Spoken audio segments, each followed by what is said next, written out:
Hi, readers. It's Lauren. How are you this week? Hope you've had a good week. It is actually the first day of autumn. I believe it's September 22nd. So we welcome you to that. I tonight am drinking another Malbec. I think it's the same brand that I actually had last time around. So let's go ahead and sit back and relax as I go ahead and start chapter 6 until we complete part 1 of the Last Consort adaptation, book 2 of the series.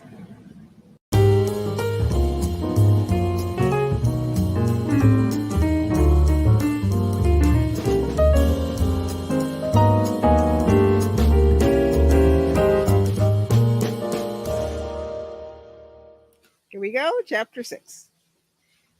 Rochelle unlocked the metallic box she kept hidden in another locked drawer in her office, removing cash. It felt like she was slowly paying a ransom for information she could have accessed herself years before in another life.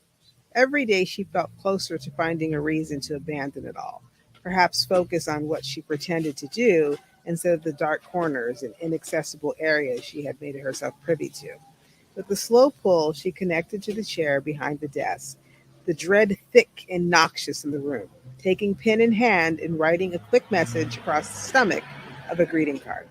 Thinking of you, it mocked. She stuffed the bills, $4,000, parked them in a small gift box, and tapped the card to the top. Melanie, she called, taking the final steps to finish up her act. Yes, Mrs. Evans? The round faced girl stuck her head in the office, hiding her lower half. She was the definition of cute, like a cartoon princess, an example of world peace blended into one human from her golden complexion and island like eyes and dark brown curly hair. Please give this to Russell when he gets in. I won't be in the office for the rest of the week. I'm going out of town. No worries, Mrs. Evans. It's his birthday? She eyed the peach envelope. No, I wanted to thank him. I love cards. They show you care. She acknowledged in an innocent tweet and fluttered from the room. Rochelle forced a smile as the girl floated from the office and closed the door. Then she decided to send a message. ETA, ask Russell. I hired you. Why are you talking to Russell? It's sticky. Might need a raise. I feel like you like Russell more. She couldn't believe what she read. It was her fault that she had wanted him to conveniently disappear a year or so before, too afraid of the outcome of having Eric so close to Patricia. Her plan had failed miserably, and she felt guilty of the death of Patricia's ex, Sean, who had nothing to do with anything, James, Eric, or the secrets that lie buried somewhere. Now she needed Eric, knowing he'd never come willingly to her aid. I need to be talking to him within a week. No exceptions. Stop talking to Russell. She waited for a moment in silence. Then came the emoji of a smiling face. That morning, the results of the last few days had still taken a pull on William. The heaviness that lingered in his presence had not ceased, not in the least. He was quickly retreating to the distanced, darkened person she had met in a crowded diner, averting his glances and going emotionally missing for hours, his struggle and inward separation from anything outside of the lurking disaster only he could see. It was a morning of kids and breakfast with cereal being spilled on the table and lunches made up of perfectly cubed sandwiches and juice boxes. Gwen stuffed a sandwich with pent up frustration into a plastic zipper bag, which for some reason wouldn't close. Hey, you're going to turn your sandwich into a flatbread, Gwen, William said, taking the bag from her and slowly closing the seams of the plastic. There you go. She looked up at him, the frustration still very obvious, and took it back. Wait, what's wrong? Nothing. Why does something have to be wrong? Because I can tell that it is. Gwen was an amazing blend of the two of them. North was William and South was Patricia.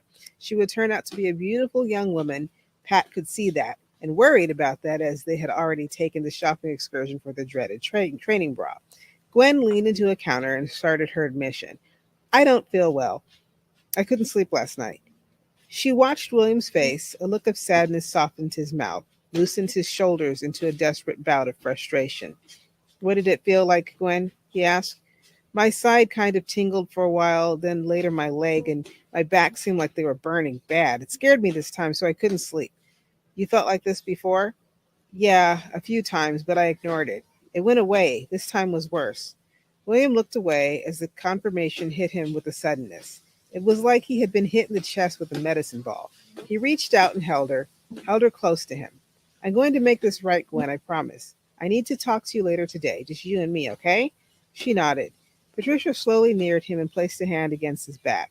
Gwen, Lisa, Alex, finish eating. We're leaving for school in a few minutes. William spoke as he exited the kitchen to the hall. Will, this isn't fair to her. What if she isn't like you? This obviously first started with her, so you started having issues when you were a kid, right? What if she is, though, or something worse? This evil kills. It killed your mother, Pat. Wait, what do you mean? The same crap that I have killed your mother, your real mother, after she had been exposed. I'm not going to let it kill Gwen. Patricia silently leaned against the wall to the open area of the hallway. Then she shrank to the floor. Not a sound left her defeated self, not a tear or a frustrated plea. William sighed and joined her. I'm sorry I haven't told you. She wanted to protect you. She wanted me to protect you from your father. A few weeks later, she was dead. Just one of the many things you haven't said. His admission explained a good amount in a quick instance. A big, oh, now that makes sense. Rochelle Evans had been the only mother she had ever known. She had played the role well, barely allowing a moment for others, not even Patricia, to question otherwise. It explained why Rochelle would allow her husband to poke at her. It explained her recent acts of treachery. But it didn't express those moments when she encouraged her to move mountains when all she had was a plastic spoon, or those moments Patricia would always treasure. She never said anything. All these years, and she never said a word. I never suspected otherwise. You don't remember her? No, I only remember Rochelle. Not a picture, not a remark about her, nothing. You look a lot like her, your mother. He spoke distantly, staring at the wall before them, his perfectly structured nose heightening his profile. She watched as he used his tongue against the corner of his mouth, right where his scar concluded, where it pulled his handsome face into a faint frown at the corner of his mouth. It was as if he tasted those memories coming to life before her. She was suffering. Someone exposed her to the variant virus. She let it take control. I let it take control. I can't let that happen to Gwen. Patricia glanced at William, his long feet bare against the dark wood of the floor. He was quite casual in a pair of charcoal shorts and a dark t-shirt. He stared ahead, his head leaning slightly against the wall, the discoloration of his eyes still prominent. In her admiration of him during the silent moment of admission, she saw him differently and shifted in the discomfort of it. Who was the man everyone else saw him as being? The person she couldn't see, but everyone else knew. It couldn't be. It just couldn't be. Section break. Gwen swiped the last bit of dark, sticky blueberry syrup off her plate into her face. The kid had a good appetite, never seemed to leave a bit of food to contribute to the compost. William had allowed her a day off from school without anyone else knowing following their morning conversation. He figured it would be better that way. That must have been delicious. I thought you were going to eat the fork. They were okay. The syrup is really good. You and sauce, Gwen. He smiled and took a drag of bitter coffee from the mug, the restaurant's logo plastered in a checkered pattern all over the cup. So, you feel okay now? Yeah, it's not all the time. I know. So, what is it? How was he supposed to tell her that she was a carrier of a biological weapon and that terrorists would want her so that they could achieve their mission of killing thousands of people if only they had what their father could give them? Great way to make her sick. Gwen, you have something that, to my knowledge, is a mistake that not many people know about, at least not good people. And apparently it came from me because I have the same thing. The child leaned back in her seat. Am I going to die? Are you dying? No, you're not going to die. He watched her process what he had shared. He was going to make this right. Evans had the nerve to steal life from him, life from Patricia, for his personal gain. How did Albert even get his hand on her in the first place? You don't have allergies, do you? No, I wish I did. I have to take something every day. Every day. Gwen contracted her body toward her center. Her face lowered her, and her hands slowly slipped away from the table. Her sobs were the trigger for him to shift beside her, comfort her with the fatherly embrace, and in silence.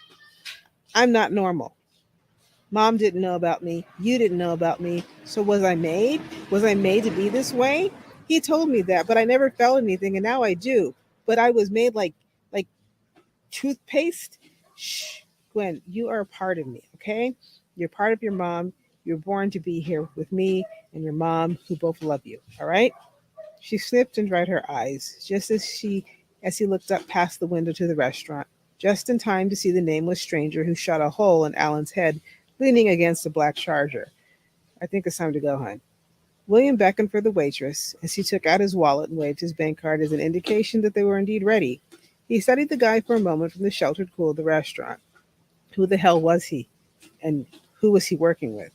He wondered how long the guy had been following him around, and if he had planned on killing Alan beforehand, or if it had been a change of heart. William rushed ahead to the car, keeping Gwen closer than usual. Gwen's expressions remained sullen and withdrawn, more so than her usual ways. She would have to deal with issues that were not commonalities with anyone else. He hated the reality of his being a father had been marred by the very danger that pulsed through his veins. We've got a few hours to kill. Where to? William routinely checked the mirror and was disappointed to find the same black Dodge behind him. Shit. He'd been through a similar issue before. The last time it led to a concussion and a ruined shirt. Gwen, change of plans. Listen, I don't want you to worry, but someone is following us. I need you to do everything I say, all right? Okay. He noticed her pull on the seatbelt. He signaled right onto the main street leading to a neighborhood. So did the guy behind him. What did he want? William slowed for a stop sign, stopped, passed through, and continued down the neighborhood at a regular speed. So did the guy. There was no traffic on the street in the late morning hours. Then he quickly pushed the brakes. The truck lurched forward with a squeal. Gwen, he said, switching the gear into reverse, when I leave this car, you take my seat, you drive to the nearest gas station and scream for help if I don't come back in 10 minutes or if anything happens. There's one straight ahead. Okay, she said quietly as the Highlander moved back into the Charger. He stopped the car's movement. Come on, look at my feet. Stop, go. I'm scared. Don't be scared. You can be scared after you drive if you need to. William opened the door to the SUV and stepped away from the vehicle to his new fan parked behind him. What the hell are you doing? Are we exchanging information, Eric? Who the hell are you and what do you want? I just wanted to say hello. Greet the person everyone is buying for. I don't see the big deal. Never have. He was posing a threat to everything he had worked for. 5 minutes before, Gwen, he hoped, would follow through and press on the gas. Anger swelled, quickening his breath, tightening his face. What was he doing? Hit him in the face, pull him from the car? It's funny about the desert heat. Sometimes it makes things harder to see. Thought you could move out to hell without we demons following you, Eric? He slipped something out from the visor above him. I've got a proposition for you. He handed him what looked like a ticket to a club. Silks, a barcode at the bottom, and the date printed a week away. Tuesday night. Join us for a few drinks. Bring your girl. Ignore the generous invitation, Eric, and you'll be the one family member short. Take your choice. I'll see you around, Eric. He watched as the vehicle pulled backward and into the other lane. The invitation was a friendly hello and drinks with a couple of demons. Great. What bothered him more was how casually the man called him by a name he had abandoned. Gwen sat nervously in the driver's seat, her hands still locked on the steering wheel when he opened the door. I don't have to drive? No, kiddo. Good work. Listen, if anything ever happens like that ever again, you do just like I told you. And if you ever get stuck in a car against your will, you try to get out when it's safe, okay? Go. Gwen slid over to the passenger seat and buckled up when he noticed the glove box open. He'd slipped a weapon earlier that morning there and knew Gwen had just seen it. She looked at him silently and then asked, Is that always there? No. Don't tell your mom you saw that. I won't. So, are you really a nurse? William absorbed the situation, the reasoning behind her question as he started the car. Poor kid had just been exposed to a potential crime and keyed into her physical challenge all before the morning had even ended. Yeah, I'm sorry, but I am a nurse. Oh, good, she sighed, leaning her head against the seat. Chapter break. All right, next part. Patricia gently encouraged the screen door with her foot as she carefully balanced two plates in her hands. The delicate, decadent waft of the chocolate cake she proudly served like an excitable contestant on a bake-off series, whose other life outside of an office was a fondant ninja. William had already poured 2 glasses of Merlot and settled himself at the outdoor patio table, the sky violet and sparkled with stars. So, is this what Gwen was raving about this evening? He said as she placed the plate before him. I had to stop her from going for a third slice, Pat admitted. settling herself next to Will. He nodded and started in with the cake, analyzing in long, deliberate chews and a nod of his head. Oh, man, Pat, this is awesome. I see why she wanted thirds. He looked up at her from his rapidly vanishing dessert, then silently looked toward the bricked wall of the yard. I feel guilty. Sitting here eating cake next to a beautiful woman under a sky of stars while there's something rancid smelling so close by. Patricia reached for a glass and pulled it toward her lips. The smoky essence is tickling her nose. Why didn't you tell me, Will, about my mother? I've had issues with Rochelle since I can remember. Just when you think she's done the worst, she does something different. You don't know who she's serving. I heard them torture a 14-year-old girl. They stole from you. She did nothing to stop it. But you call her mom. Alex and Lisa call her grandma. I didn't want to take that from you, so I didn't tell you. William pulled from his glass in a fast down of the contents. The moments with him were always an exercise of discovery. He knew her way more than she did him, and it embittered at times. It wasn't fair that mysterious events or forgotten faces were vivid and prevailing to William. Had she never come to love him the way she had, a stranger of sorts would have been privy to a history unknown to her, unspoken by Rochelle, and buried with the mother she never knew. You're angry, he said. No, I'm more frustrated. You know things about me I never knew, but I don't even know if you had a middle name. Warren. Patricia leaned in toward William and squinted. Warren? No, I'm just kidding. I don't have a middle name. Never had. He smiled his handsome smile that commanded one side of his face as Patricia pushed his shoulder in a bit of play. I don't think anyone ever fully knows another. We're still discovering ourselves. Did you know Sean? Well, it's not the same thing. Yes and no. Did you?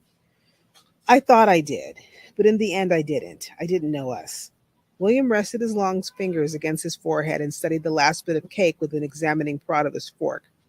Don't you think that's better for us to know? Us? Not you, me, but us? I know, he said, pouring another glass for the two of them. It's not completely fair, you're right. So let's play secret or question. I'll tell you a secret, or you ask me a question, then it's your turn. How do I know if your secret is real? You know I would never lie to you. He stared at her for a moment, his gaze immediately solely for himself as processes initiated. She couldn't imagine what he hid so deeply, what made him the way he was. He often silenced when truths became realistic projections for others to see, especially her. He always retreated, tucked into his own darkened alleys, admitting to no one his true misery. Remember the time you told me you were allergic to peanuts and then 2 days later you offered me peanut brittle from a half eaten box? No, I explained that one. I didn't want to hurt your feelings when you offered me your homemade peanut butter, which I can't stand. I hate the stuff. Not yours, just peanut butter in general. And what about your middle name? She asked. He smiled, a slow pull of his face revealing no teeth. Okay, you caught me. You didn't like my joke. He was so handsome to her. His words were delivered with a sense of seduction. That look that only he could deliver still made her smile as the thoughts danced into memory. The memories were filled with heated bits of interaction where that kind of smile from him led to coveted inhibitions involving heat, panting, her welcoming his hands into places forbidden. Secret, she coaxed, taking a drink from her glass. He nodded his head, slowly held her hand, and wrote a number with his finger. You asked me before how many people. It was that, and they haunt me every day. One I can't remember a damn thing still. I did. I appreciate that. It's your turn. Are you asking a secret or do you have a question? Question, he said. What the hell are you doing here with me? Patricia laughed at first to herself, then let it build to a low chuckle, slowly shaking her head as the warmth of the air and wine combined. She only loved him for everything he didn't see and obviously didn't know. Them. She was coming to love them. Come here, sit with me so I can look at you. Patricia straddled her legs over his lap and faced him, leaning in for a soft kiss with the flavor of cherry and oak against his lips. She wrapped her arms around his shoulders. William stared into her eyes and placed his long fingers against her arms, slowly moving them upwards to her shoulders. She felt him press into the inward side of her right arm, where he rubbed in a circular motion. His glance darkened for a quick instant, something she had never seen before and couldn't understand. Then he moved his hands back down her arm. In the cooling air, the kiss of a welcome breeze racing between them. He stared at her once again. I want to make love to you, right here under the stars. I want to make you. Will! She hushed his bout of sexual energy as she saw Gwen silently slip behind William. Gwen is behind me, isn't she? Patricia nodded. Yes, Gwen, they both chimed. Uh, Alex just laughed and puked milk through his nose. I didn't know he even had milk, but it was milk.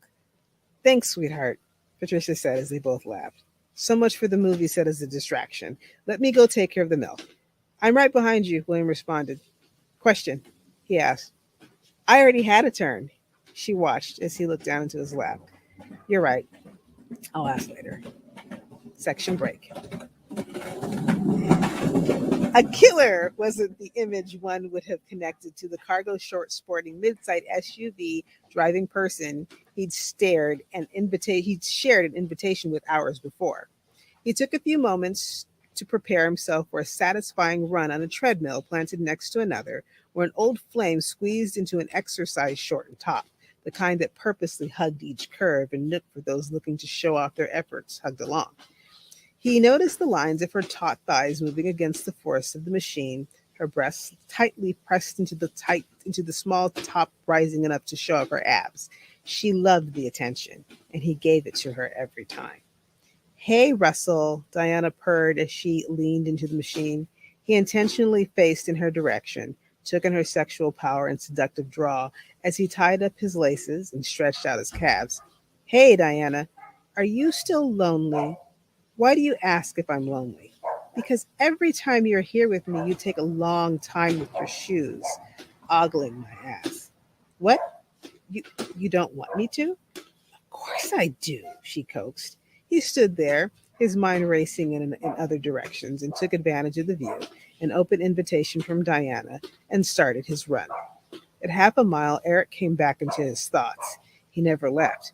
Diana's ogled tight ass simply hovered for a moment, pleasantly replacing the obvious. Miguel thought he could use him to get Eric's bitch. Russell hadn't learned about her until recently, though he thought it was all about Eric. It was still very much about him, as Miguel had no clue about what was inside of him. Russell never liked him, saw him as a problem right before James Evans lost control over his enterprise before Russell moved on. Not all was lost, however, with Evans. Russell took a deep breath, wiped the sweat from his neck with a small towel as he reached 1.5 miles. Diana had finished her round on the machine and took a moment to cool down on a foam floor mat right before him. She bent over to stretch, her ass outlined by the pink fabric of her fitting shorts, complementing her sun-baked bronzed skin. Russell slowed his run and did what she wanted. What he wanted. Damn it, Diana. What? I'm stretching. I'm trying to think here. About what? About me. I've got a lot to consider. Is it Chanel again? He tried to make his current desire to destroy Eric about her. What was taken away? What could have been? He admitted a part of it was, but the outcome, a huge payout for Vixen, admittedly a nasty, destructive poison that could kill thousands, he heard was right at his fingertips. He'd be set. Not James Evans, not Miguel, but him. Russell looked around the gym. A few of the usual folks routinely went about, a retired real estate broker who was trying desperately to keep beautiful and the stamina for his wife 15 years younger, the lesbian couple who gave way too many vocal encouragements to each other with physical touching and kissing between reps, and the overpumped guy who no one understood when he talked. No one would say anything when they heard Diana's moans from the shower. He needed to release the tension anyway, right before he took a few important visits. Okay, that's the end. So thank you so much for being here. Again, happy fall for those who are in the area where it is fall. The weather here in California is changing just a little bit, but it's probably like just really temporary because we probably have some more heat coming. Thanks again for being here. We were reading the Last Consort Adaptation, book 2 of the Romantic Suspense series, and that book is available on Barnes & Noble and Kobo, as well as the Free Minds Publications website. And if you are following me on Instagram or you're following me on Facebook, you are able to participate in some fun free book promos that are going on. So I do hope that you're there. If you're also part of my newsletter, I do send those links out for free books and free promos. So I hope that you would participate there too. So thanks again. Next week, we'll go into chapter 7. And this is going to take us all through book 2 just through part 1. And from there, I would hope that you would go ahead and pick up the book and read it yourself. Again, you can purchase that. And also, the first book is available on Amazon. That's a book one. And if you are interested there, I will make sure you have links. And again, thanks, great. Have a great weekend. Have a great time again. Coming up. Happy fall or happy flip side, wherever you are. And take care.